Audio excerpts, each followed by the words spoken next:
الحمد للہ رب العالمین والصلاة والسلام علی سید الانبیاء والمرسلین اما بعد۔ ملحدین کے طرف سے نبی علیہ السلام پر اعتراضات، ہم اس کے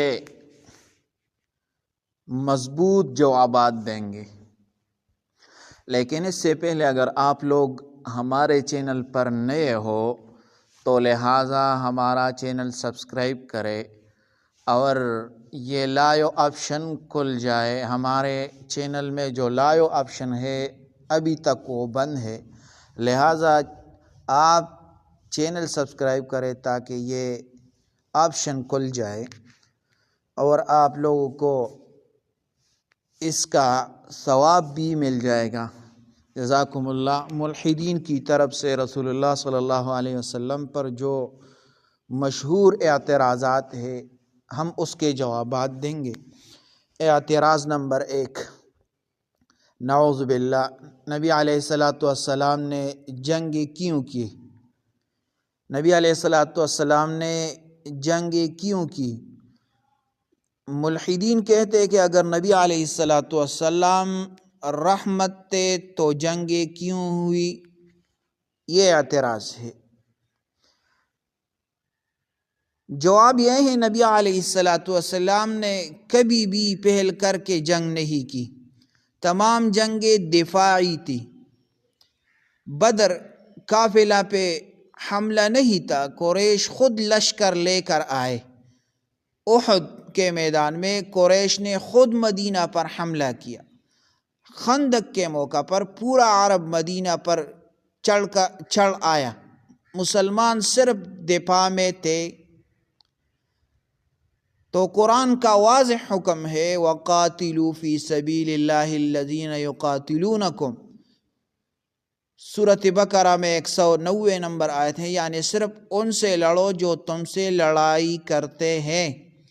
تو رسول اللہ صلی اللہ علیہ وسلم کی پوری سیرت جنگ سے بچنے پر ہے، جنگ کرنے پر نہیں۔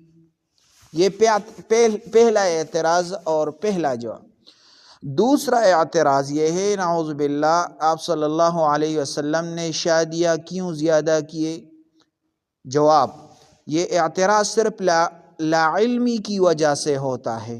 آپ صلی اللہ علیہ وسلم کی زیادہ تر ازواج بیوہ مطلقہ اور بڑی عمر کی تھی، صرف ایک شادی حضرت عائشہ رضی اللہ تعالیٰ عنہ کنواری سے تھی۔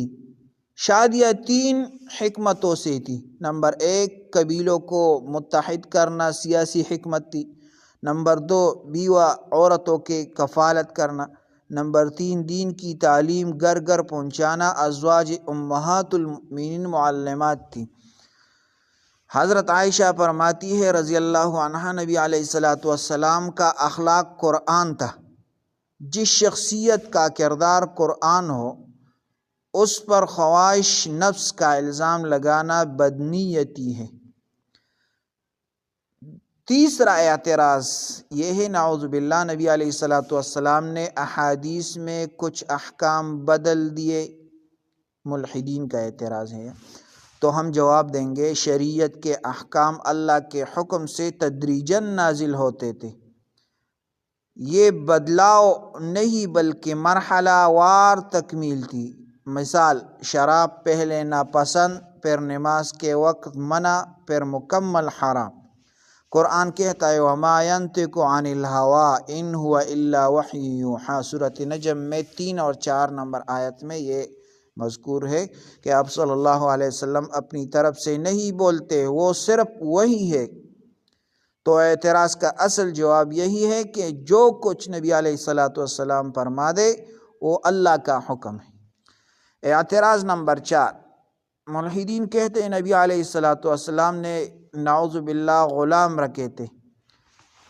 تو جواب یہ ہے، اسلام نے غلامی ختم کرنے کا نظام دیا، یک دم نہیں، آہستہ آہستہ۔